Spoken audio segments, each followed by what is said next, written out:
Jean-Pierre Boisivon.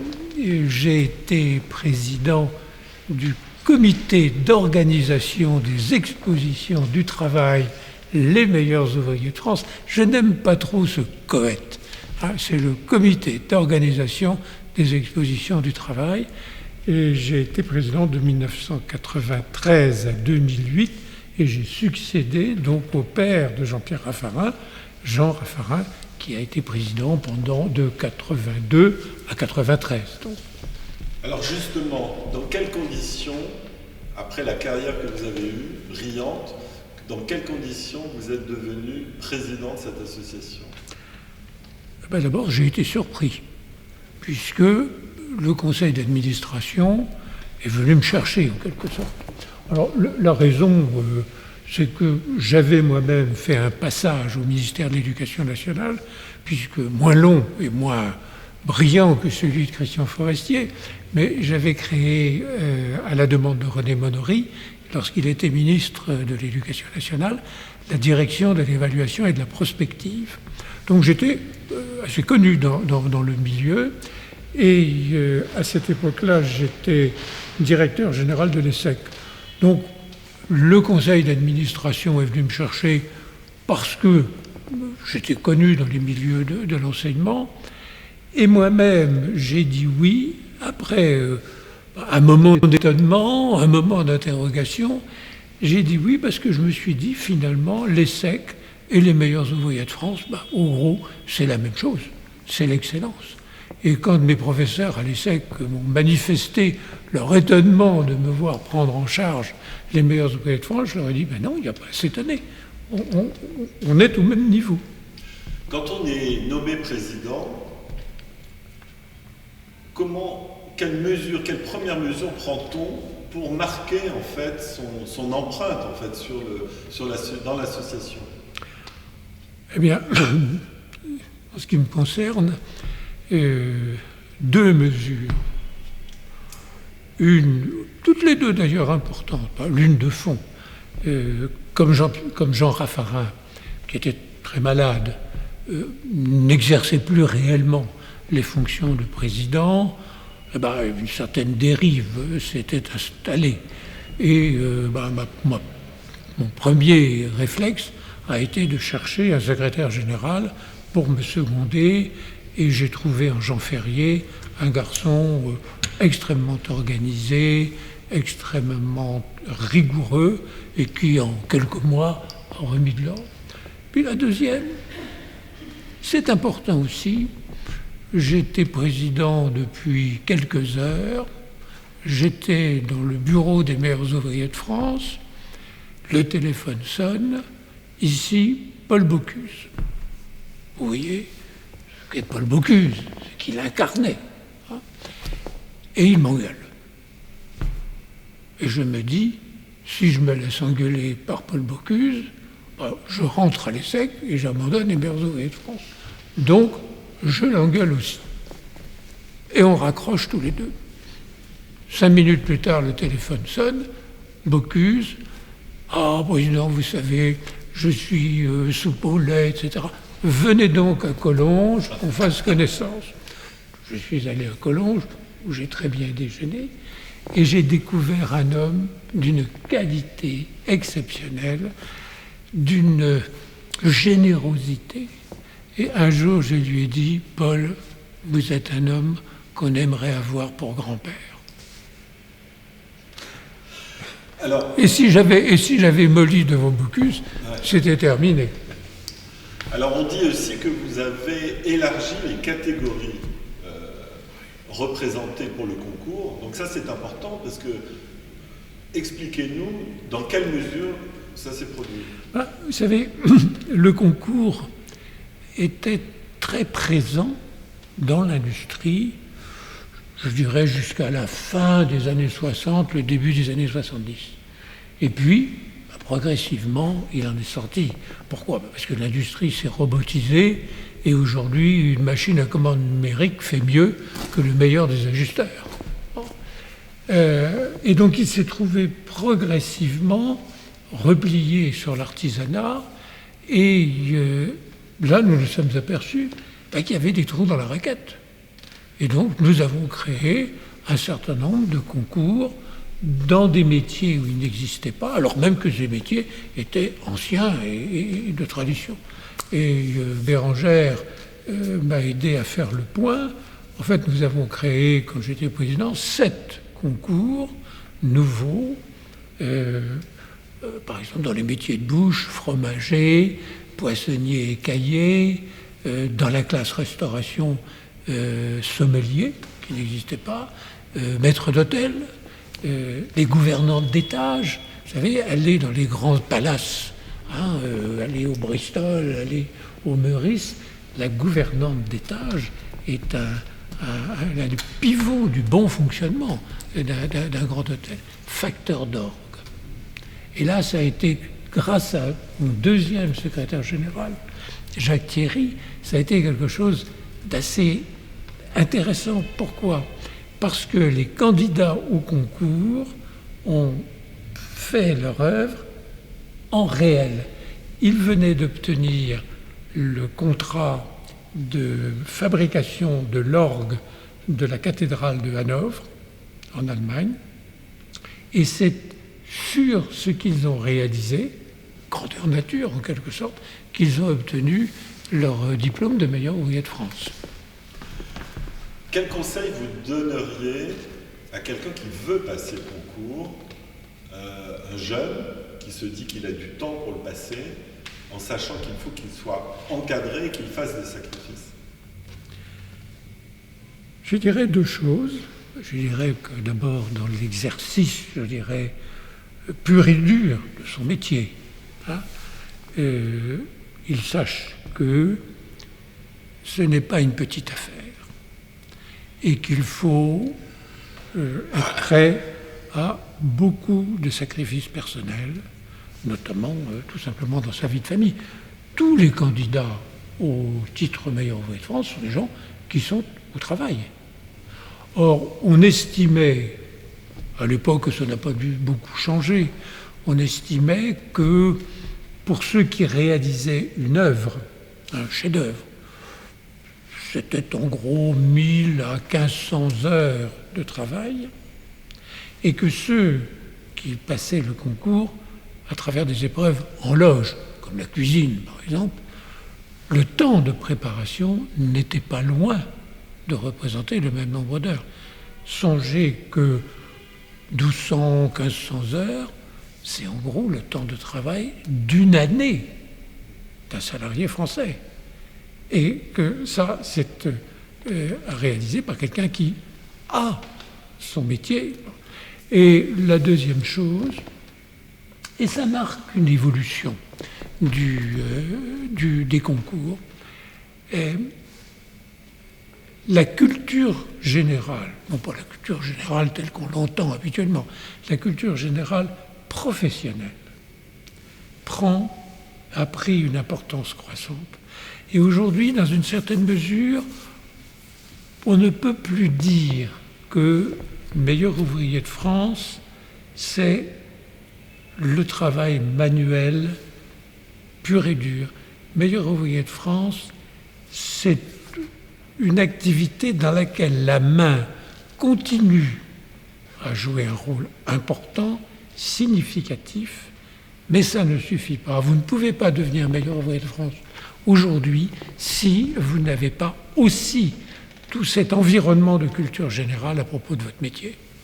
Et est-ce que dans le fait d'être encadré par quelqu'un pour travailler en vue de cet examen, ce concours, est-ce qu'il faut obligatoirement avoir le parrainage d'un meilleur ouvrier de France? Pas d'un meilleur ouvrier de France, mais il faut bien évidemment être dans une structure. Bon, prenez par exemple les compagnons. Bon, les compagnons, c'est l'école de formation de très grande qualité que l'on connaît. Beaucoup de meilleurs ouvriers de France sont des compagnons, mais ils ont eu évidemment cet encadrement dans leur préparation. En cuisine, en gros la moitié des candidats sont chefs dans des restaurants étoilés. Bon, eh bien, eux-mêmes, ils sont au sein de brigades et ils apprennent le métier. Vous avez parlé de notion de sacrifice, il y a un mot que vous n'avez pas employé, c'est le mot dépassement de soi. Est-ce que justement un jeune qui a déjà un petit peu des années d'expérience peut penser à se dépasser encore davantage pour obtenir le Graal? Et est-ce que pour lui c'est une sorte de couronnement?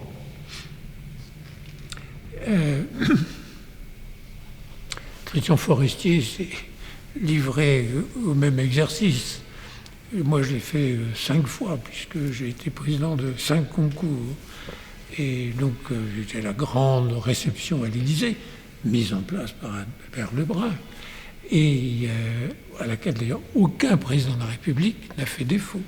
Et puis, bien évidemment, dans la salle des fêtes, il y a 600-700 personnes, une grande fête de famille, et le président du comité d'organisation fait son discours devant le président de la République. Et un jour, un du président, j'en ai eu 3, François Mitterrand, Jacques Chirac et Nicolas Sarkozy, un jour j'ai dit, écoutez, Monsieur le Président de la République, parmi les meilleurs ouvriers de France, j'ai rencontré une proportion statistiquement anormale de gens bien. Et c'est vrai. Et c'est vrai. Et je me suis dit, pourquoi? Et la réponse que j'ai trouvée, c'est que quand une personne s'est imposée la discipline, a fait preuve de la rigueur qui sont nécessaires pour accéder au titre, eh bien, la personne elle-même est transformée. Comme tous ceux qui ont fait quelque chose de très difficile une fois dans leur vie, eh bien, la personnalité de la personne est changée. Vous savez, l'alchimiste, hein, ce n'était pas la transmutation du plomb en or, c'était la transformation de l'alchimiste lui-même. Quelle est finalement, quelle est la finalité de ce diplôme pour vous? Ça, c'est une vraie question qu'on a abordée tout à l'heure avec Jean-Pierre Raffarin et Christian Forestier. Attendez, vous allez reprendre ça sans dire ça parce qu'on ne sait pas comment ça va voter. Ah bon, d'accord. Oui. Non, je pense qu'il y a la finalité apparente, hein, et c'est celle qui transparaît très clairement dans les écrits de Lucien Dior, de Lucien Klotz, etc., et qui est l'excellence professionnelle et dans un contexte après la guerre de 14, après la Première Guerre mondiale, de présence des PME et de l'artisanat et de la compétitivité de l'économie. Et c'est vrai, l'existence du concours, c'est très important pour un métier, parce que ça étalonne, ça rend tangible, visible, le niveau d'excellence. Et à la limite, chacun sait que s'il veut accéder au plus haut niveau dans son métier, eh bien, il a un repère. C'est ce qui est exigé pour être meilleur ouvrier de France. Et puis derrière ça, et pour moi c'est très important, il y a une deuxième finalité. Pourquoi n'a-t-on pas créé de concours meilleur ouvrier de France en Allemagne, en Italie, en Espagne? Bon. Peut-être parce que ces pays n'ont pas relégué au deuxième plan tout ce qui touche aux activités manuelles. Voyez-vous, j'ai été au ministère et j'ai pu prendre conscience du statut de deuxième ordre qui est fait par le système éducatif français, qui n'est que le reflet de la société française, de ce qui touche au travail manuel. Et songez que près de 40% d'une classe d'âge, aujourd'hui, à la fin du collège, poursuit ses études par la voie professionnelle. Ça n'est pas négligeable, c'est considérable. Et on ne valorise pas véritablement, notre société ne valorise pas ce type de formation. Je vais vous en donner un exemple. François Bayrou était ministre de l'Éducation nationale. On avait créé les bacs professionnels depuis 7 ans, c'est-à-dire que nous avions des jeunes qui terminaient leurs études secondaires par la voie professionnelle. Il n'y avait pas de concours général. C'est quoi le concours général ? C'est un petit peu comme le concours meilleur ouvrier de France, c'est-à-dire on donne l'occasion prouvée, étalonnée à des jeunes d'apporter la démonstration que dans une spécialité, ils ont atteint le niveau d'excellence. Version latine, en mathématiques, en philosophie. Les bacs pro existaient depuis 7 ans, il n'y avait pas de concours général. Je suis allé voir le ministre, je lui ai dit, monsieur le ministre, il faut créer un concours général pour les filières de l'enseignement professionnel. Ce qu'il a fait, immédiatement, et donc on a eu le premier concours général. Je me suis taillé un succès exceptionnel. J'étais submergé par les félicitations. Quand même, un jour, en public, une personnalité de l'establishment éducatif m'a dit ce que probablement beaucoup pensaient sans oser le dire, parce que ce n'était pas politiquement correct. Monsieur Boisivon, vous avez dégradé le concours général. Et voyez-vous, je pense que la société française ne sait pas reconnaître ce que Langevin et Vallon, à la Libération, qui ont produit un des textes fondateurs de notre système éducatif, ce que Langevin et Vallon appelaient la pluralité des excellences.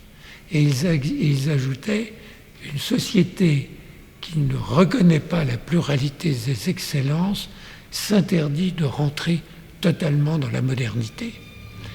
Eh bien, malheureusement, je crains qu'il y ait encore toujours un peu de cela dans la société française, qui a beaucoup de difficultés à admettre qu'un menuisier, qu'un installateur électrique, je ne parlerai même pas d'un cuisinier, peut atteindre le même niveau d'excellence qu'un spécialiste du thème latin ou des mathématiques. Ce n'est pas le niveau d'excellence qui diffère, c'est le domaine dans lequel elle s'exerce. Expliquez-nous ce que vous avez autour du cou, le ruban bleu-blanc-rouge et la médaille en tant que honoris causa.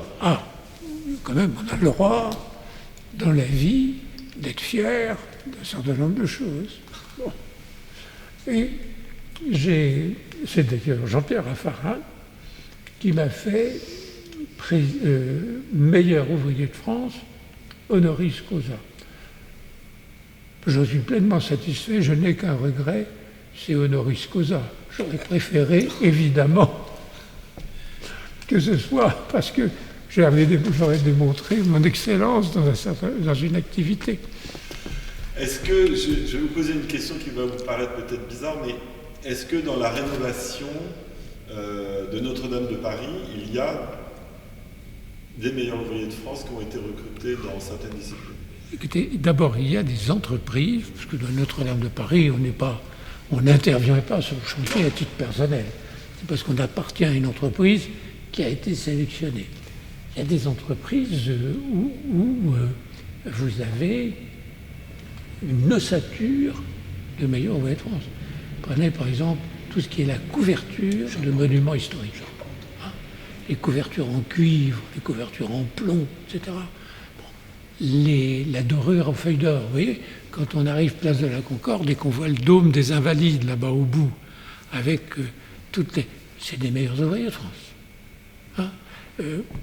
Dans les entreprises qui font au niveau de tout le travail du bois, de la charpente, vous avez beaucoup de meilleurs ouvriers de France. Donc je suis convaincu qu'il y a des meilleurs ouvriers de France sur le chantier de Notre-Dame. Est-ce que vous pouviez penser que quand vous aviez 20 ans, un tel parcours qui vous entraîne justement vers l'apprentissage, la transmission, le travail manuel, l'artisanat, Vous savez que je préfère pas vous parler de ce que je faisais quand j'avais 20 ans et qui n'annonçait pas l'avenir qui s'est finalement mis en place. C'est vrai que assez vite, j'ai été convaincu par les vertus de l'apprentissage. Je suis économiste de formation, hein, et je ne peux pas m'empêcher de penser que la Suisse, qui est une économie ouverte, complètement exposée à la concurrence internationale, dans laquelle l'industrie représente 1,5 fois la part qu'occupe l'industrie dans l'économie française, qui peut payer des salaires en gros 2 fois plus élevés qu'on les paye en France, et bien en Suisse, 70% des jeunes, à la fin du collège, c'est-à-dire à 15-16 ans, optent volontairement pour l'apprentissage. Ce qui ne les empêche pas ensuite, on parle souvent de l'Allemagne, mais c'est vrai encore plus en Suisse, ce qui ne les empêche pas ensuite de reboucler sur des études généralistes, etc. Moi, quand j'étais directeur général de l'ESSEC, j'ai fait un coup dont je suis fier aussi. J'ai mis en place l'apprentissage, c'est-à-dire la possibilité pour les élèves de cette grande école, qui est une école quand même très prestigieuse en France, de faire leur 2e et 3e année de scolarité dans le cadre d'un contrat d'apprentissage. Là encore, j'ai eu un grand succès. Enfin, mes profs, c'était pas évident. Et puis 6 mois après, ils sont venus me voir et ils m'ont dit ce que je pouvais espérer de mieux et qui validait la démarche que j'avais engagée et qui m'avait conduit à leur tordre un peu le bras. Les apprentis, dans l'amphithéâtre, on les reconnaît tout de suite parce qu'ils viennent au cours pour trouver des réponses aux questions qu'ils se posent en entreprise et non pas pour faire de la gymnastique suédoise comme leurs petits camarades. Je vais vous poser la même question que j'ai posée à Christian Forestier. Quelles sont les actions dont vous êtes le plus fier comme président du COETMOF ? Je pense déjà, et grâce à le travail qu'a fourni Jean Ferrier, le secrétaire général, c'est d'avoir remis de l'ordre dans la boutique, à la fois sur le plan des pratiques du concours. Dans certains métiers, ça devenait assez délicat. Et puis également sur le plan du financement. Et là, c'est vrai que le président, parce qu'il connaît du monde, puisse frapper aux portes et obtenir des réponses positives. Il y avait, il y a toujours, je suppose, un vrai problème de financement. Il m'a quand même fallu, pendant mes 15 ans de présidence, provoquer 2 comités interministériels à Matignon pour obtenir que les ministères qui subventionnaient les MOF payent leurs cotisations. Et je suis allé une fois voir le président de la République à l'Élysée. Et Jacques Chirac, parce que c'était lui, il m'a reçu. Ah, bon. Et j'ai dit, écoutez, Monsieur le Président, si vous estimez que les meilleurs ouvriers de France, ça a été très bien, ça a rempli un rôle magnifique, mais que ça ne correspond plus vraiment aux besoins de l'époque, dites-le moi, parce que moi je vais fermer en bon ordre. On ne va pas imposer aux meilleurs ouvriers de France cette humiliation d'une mort par strangulation lente.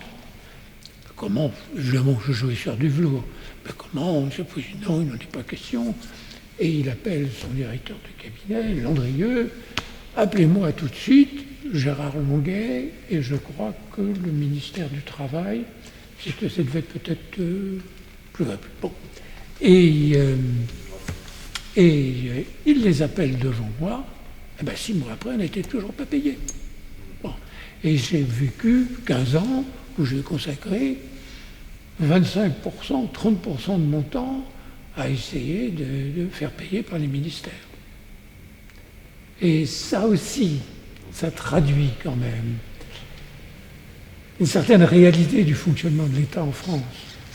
Personne ne vous dira, et Jacques Chirac le premier, que les MOF, ça ne présente pas d'intérêt. Mais quand il s'agit de mettre en route les procédures administratives qui conduisent au mandatement de la subvention qui a été inscrite au budget, et bien là on s'aperçoit qu'on est dans le marais des procédures administratives.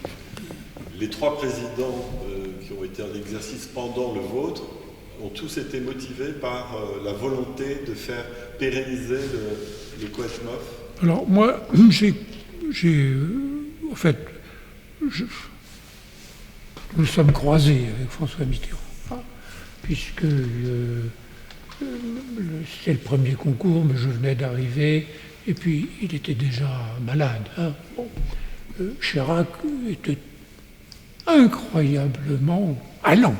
D'ailleurs, j'ai le souvenir, une anecdote, après tout, je l'ai racontée à 3 présidents de la République, je peux bien vous la raconter à vous.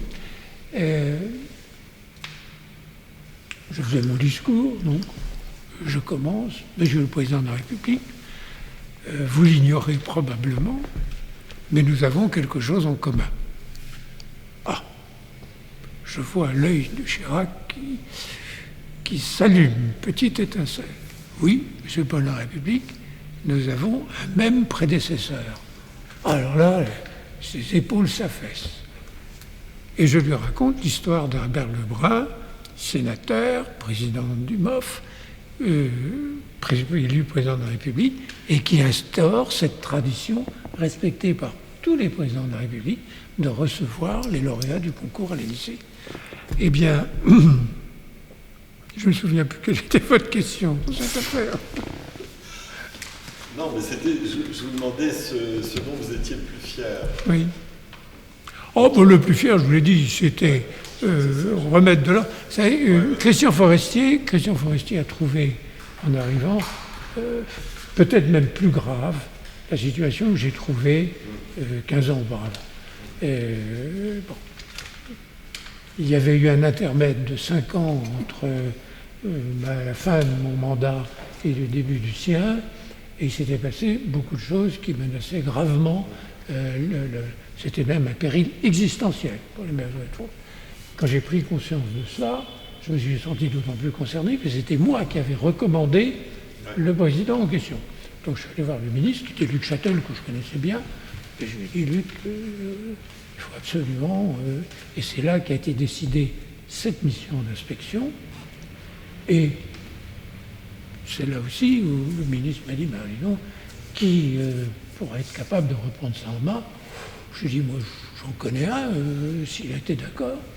Et j'ai donné le nom de Christian Forestier, qui, il faut dire, a été soutenu par toute la structure de l'éducation nationale. Dernière question, est-ce que vous avez une devise dans la vie qui vous anime chaque jour? Pas de privation. Mais beaucoup de tentations. J'essaye de les satisfaire. D'accord. Quand elles sont honorables.